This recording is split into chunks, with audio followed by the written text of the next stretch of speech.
Hi, welcome to Lessons from the Lab. Today we want to talk about a large existential question, right? Of what do we need to live? It may sound like a silly question or like, why do we need to worry about this? We need to do our interventions and all that kind of stuff. But if you think about it, all of our interventions really are based on keeping people alive. All of our goals are measured by how we keep people alive. All of our treatments are based on how do we keep people alive. All our interventions, all our cares, all of that kind of stuff is based on how do we keep people alive. I know it sounds funny. I was on a volleyball team, and our name of our team was keeping them alive till 7:45. And while that is slightly grim and dark, it's also super, super real and true. Everything we want to do is keep people alive, basically, for our healthcare goals. So what I want you to do is I want you to take some time and think about, what do we need to live? What is some of those things that are fundamentally important for us to live? So on your notes, take about 30 seconds and write down some of those thoughts. Keep it simple, because really life is just not that complicated.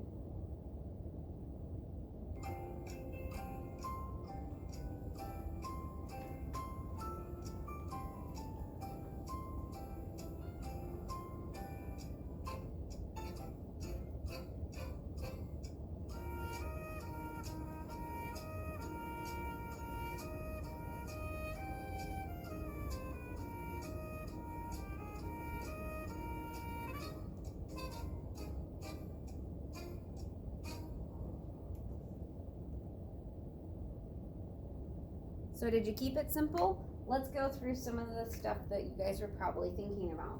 How about food and nutrition, or food and water, right? We need to eat. We need to have water for our cells to function, for us to have energy to go down the stairs, whatever it be, for that activity of that day. We also need it for healing purposes, so we can heal from injury or disease processes. Really important for us to have food and water to help us heal. What about oxygen?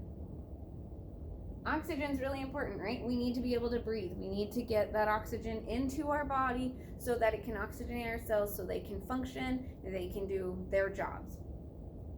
Really important with oxygen.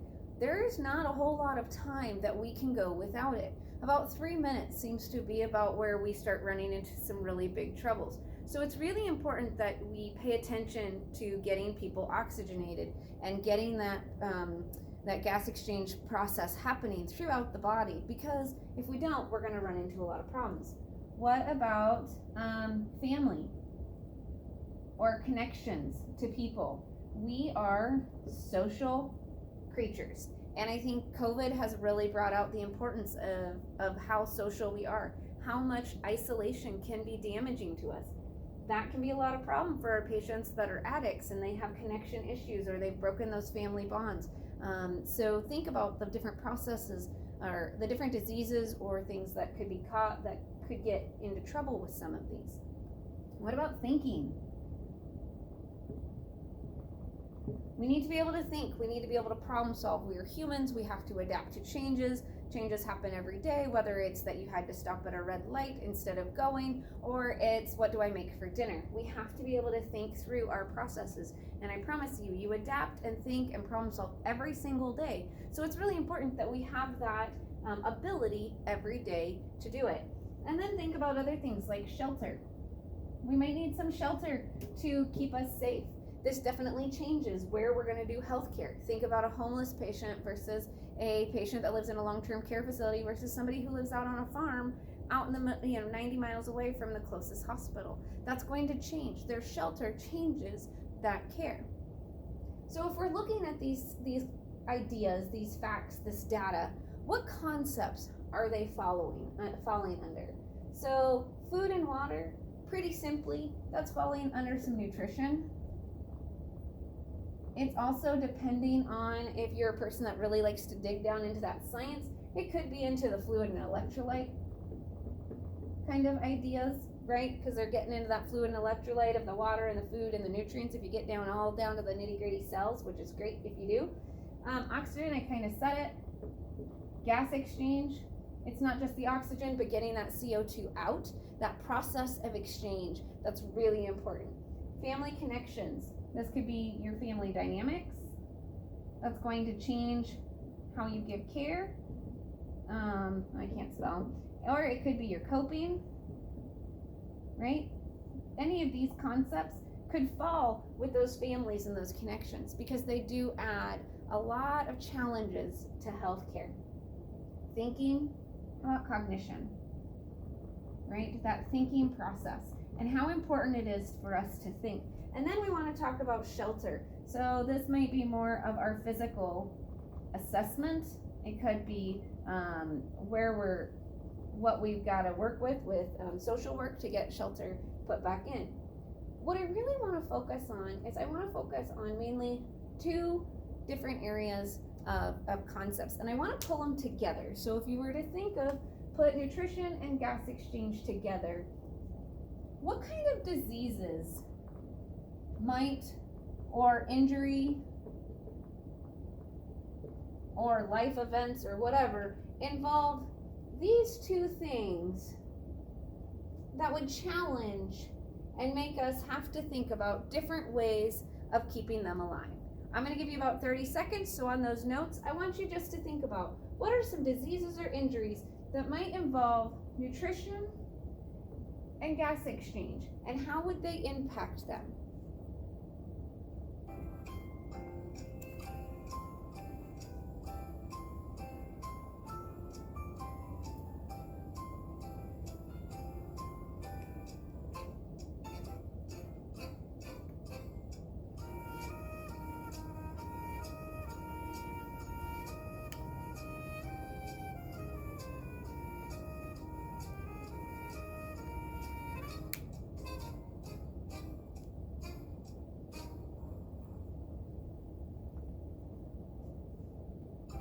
Sorry, kept it going. All right, so hopefully you had some time to think about some different disease processes that are going to involve our nutrition and our gas exchange. So things about, let's just start with simple COPD, right? Chronic obstructive pulmonary disease, definitely going to involve gas exchange, right? Because it's that chronic obstructive pulmonary disease, but it's also going to involve that nutrition piece, because think about your late stage or end stage COPD patients, right? They can't breathe. If you've got a drink in front of you, take a swallow of your drink here real quick, just a sip. What didn't you do while you were taking that sip of water or that sip of coffee or soda or whatever you had in front of you? What weren't you doing? You weren't breathing. Now, when we have to remember our anatomy and our physiology, we have to remember that every time we swallow, our epiglottis shuts, and that's to protect our airway. If for some reason we can't go without that 10 seconds of breathing because we have such advanced COPD, think about all the things that you would see, that pathophysiology that would happen, right? Because their nutrition would decline, and so they become very thin.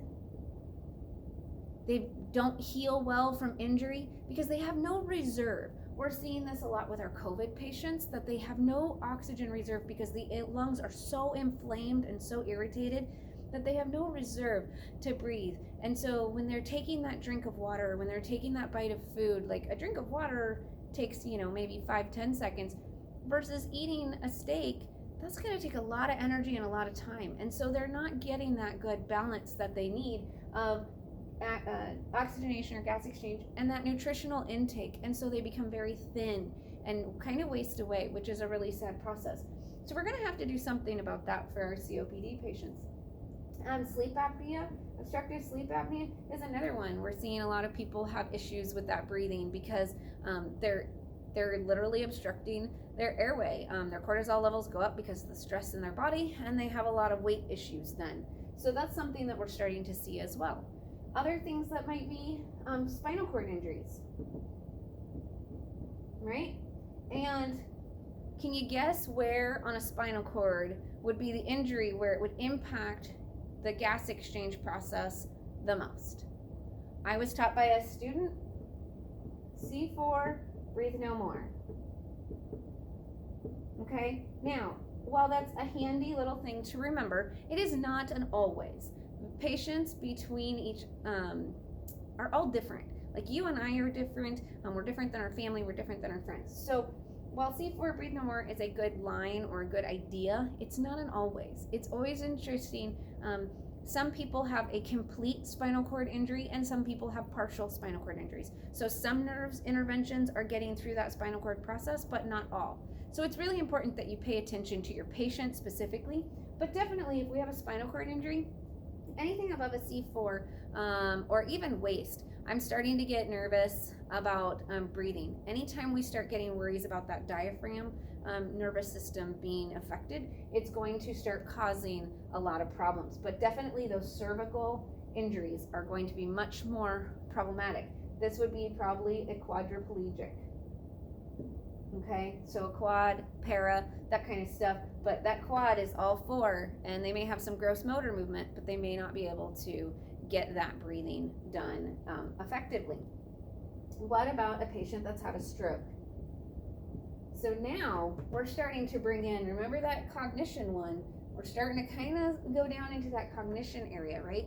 Where there is something wrong with their brain from damage and injury. And think about what we have to do for our stroke patients. They're going to be somewhere on that spectrum of injury. Here, they may be able to completely resolve, and here, they may be never able to swallow again. Because with our stroke patients, the biggest thing that we worry about, especially thinking about nutrition and gas exchange, is we got to get nutrition in, but we got to keep that airway clear. So we're really worried about aspiration, right? We're really worried about their swallow. And while aspiration pneumonia is a normal death from a long time ago, we now have the ability to recognize it and give antibiotics and maintain it and fix it.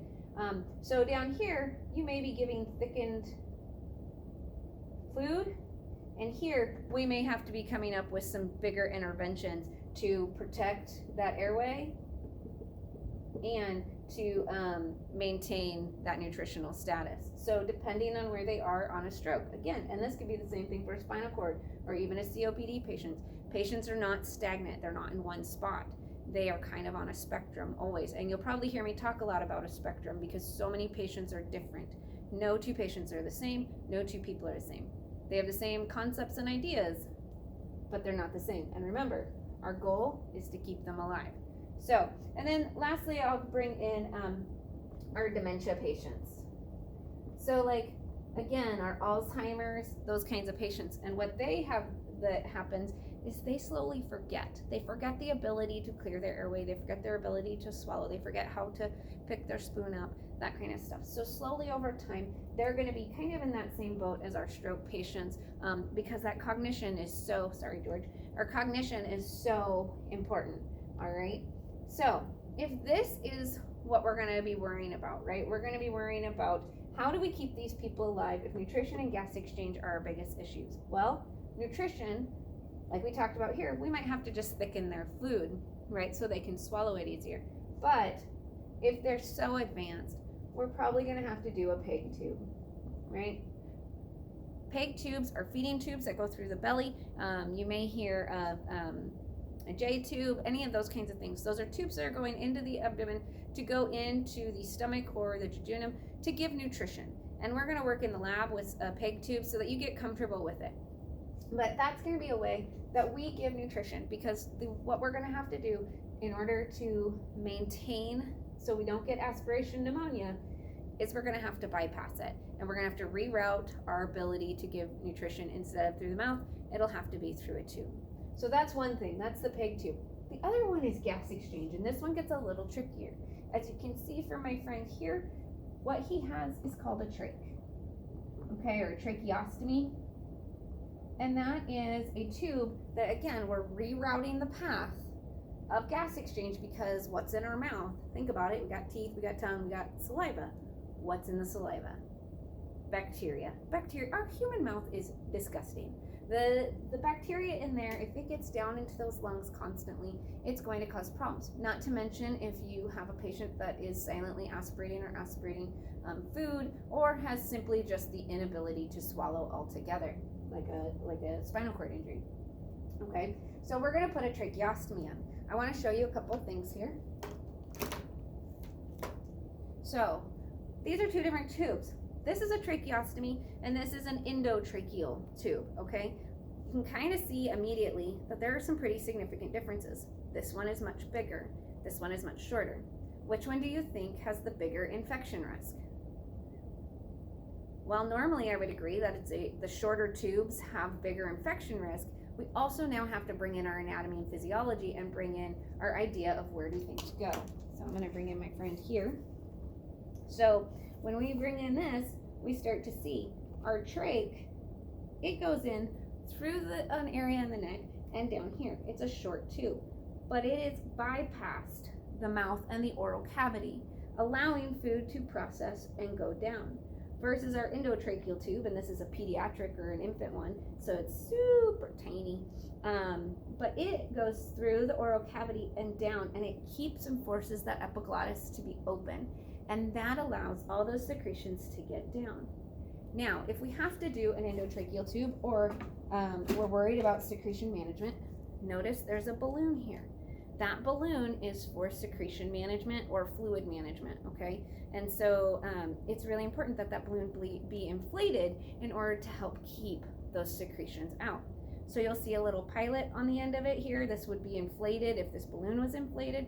This is a really big endotracheal tube, so whoever puts this in somebody probably doesn't like them, or they're a burn patient, versus some of our smaller ones. Same thing here, right, with our trach. We have the pilot balloon, we have the balloon that's filled, that is for secretion management. Not all trachs have balloons, because some are not for secretion management, some are just for airway management. And so you can see on this one, there's no balloon on there. So no matter what, when they swallow, it's gonna go down into the stomach because of positioning, not because of the balloon and the placement. So if we have somebody that's silently aspirating, we're gonna have a cuff or a balloon on it, versus if we don't have somebody that's silently aspirating, we can just have a normal trach in there, like is in here now, with no balloon on it. So that's something really important. When you guys are in lab, I'll have lots of different trachs for you to touch and hold and see all the different things that they look like. Now, if maintaining our tracheostomy is so important, what do we have to do?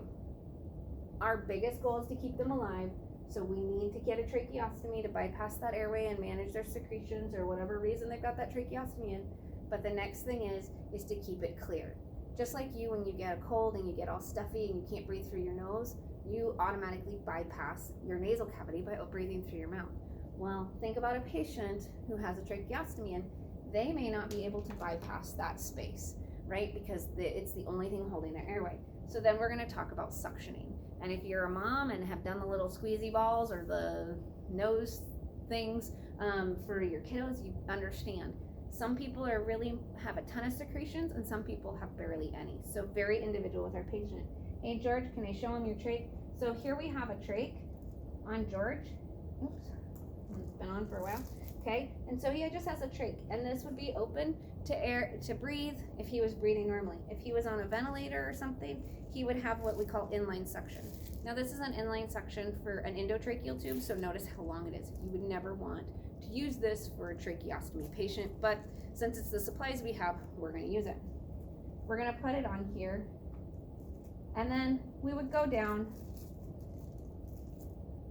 and we would suction out basically the cough and goobers, just like you and I get when we're having a cold. Okay, it's the same thing. Nothing in our body is dry. We are sticky, gooey, wet. Not yours.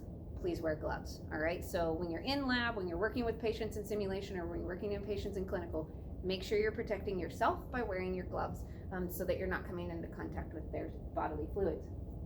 But it's really important that our goal does not change. It's kind of interesting. Our goal never really changes unless we go hospice or something like that. Then our goal changes. But really our goal is to keep people alive. And so by digging into the anatomy and pathophysiology, by digging into medications, by digging into our interventions and our cares, we can maintain our goals. No matter what is going on with our patient, we have the concepts and the understanding of them to always take care of our patients and keep them alive. Hope you enjoyed this video. We'll keep working, and I'll see you in lab.